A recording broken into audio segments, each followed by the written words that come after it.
আসসালামু আলাইকুম গাইস, আমরা এই মেজারমেন্ট, এটা হচ্ছে মেজারমেন্ট টেপ। এটার মাধ্যমে আমরা আজকে আপনাদের দেখাবো। এখানে তিনটা হিসাব আছে। একটা হচ্ছে এই যে আপনারা উপর দেখতে পাচ্ছেন, এইটা উপরে যেটা আছে 1 2 3 4, এটা হচ্ছে ইঞ্চির হিসাব। আর এর নিচে যেটা আছে সেটা হচ্ছে সেন্টিমিটারের হিসাব। আরটা হচ্ছে ছোটো ছোটো দাগ যেটা দেখতে পাচ্ছেন, এটা হচ্ছে মিলিমিটার। আমরা ইঞ্চি, সেন্টিমিটার এবং মিলিমিটার তিনটা 1 মিটার কীভাবে বাড়ি করতে হয় সেটা আপনাকে দেখাবো। তো আপনারা দেখতে থাকুন। আগে মনে করেন যে সেন্টিমিটার দিয়ে করে দেখান তো, সেন্টিমিটার দিয়ে। এখানে সেন্টিমিটার কোনটা? সেন্টিমিটার হচ্ছে এখানে মাঝখানে যেটা আছে, এটা এই যে মাঝখানে আমরা যেটা দেখতে পাচ্ছি এটা হচ্ছে সেন্টিমিটার। এখানে 1 মিটার হচ্ছে 100 সেন্টিমিটার।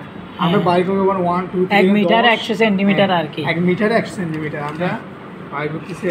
এখানে সেন্টিমিটার উপরেরটা না 80, হ্যাঁ উপরেরটা। এটা হচ্ছে 100 সেন্টিমিটার। তাহলে 100 সেন্টিমিটার কত হবে? 1 মিটার।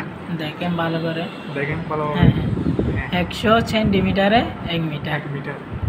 এখন আমরা দেখবো, আপনাদের দেখাবো এখন ইঞ্চি। ইঞ্চির মাধ্যমে আমরা 1 মিটার বাইর করব। এই উপরে যেটা দেখতে পাচ্ছেন এটা হচ্ছে ইঞ্চি।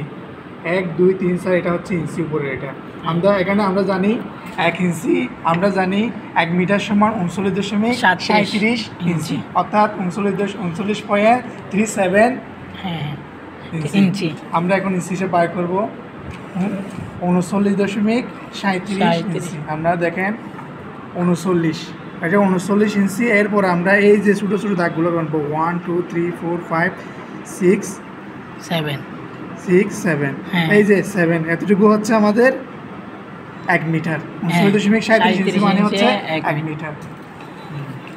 ঠিক আছে, আমাদের লাস্ট এখন আমরা দেখাবো আপনাদের মিলিমিটারের মাধ্যমে 1 মিটার কি বার করতে হয়। যেমন আমরা জানি 1 সেন্টিমিটার সমান 10 মিলিমিটার। তাহলে আপনার 100 সেন্টিমিটার 1 মিটার হলে তাহলে 100 × 10, তাহলে 1000 মিলিমিটার। 1000 মিলিমিটারে এই 1 মিটার।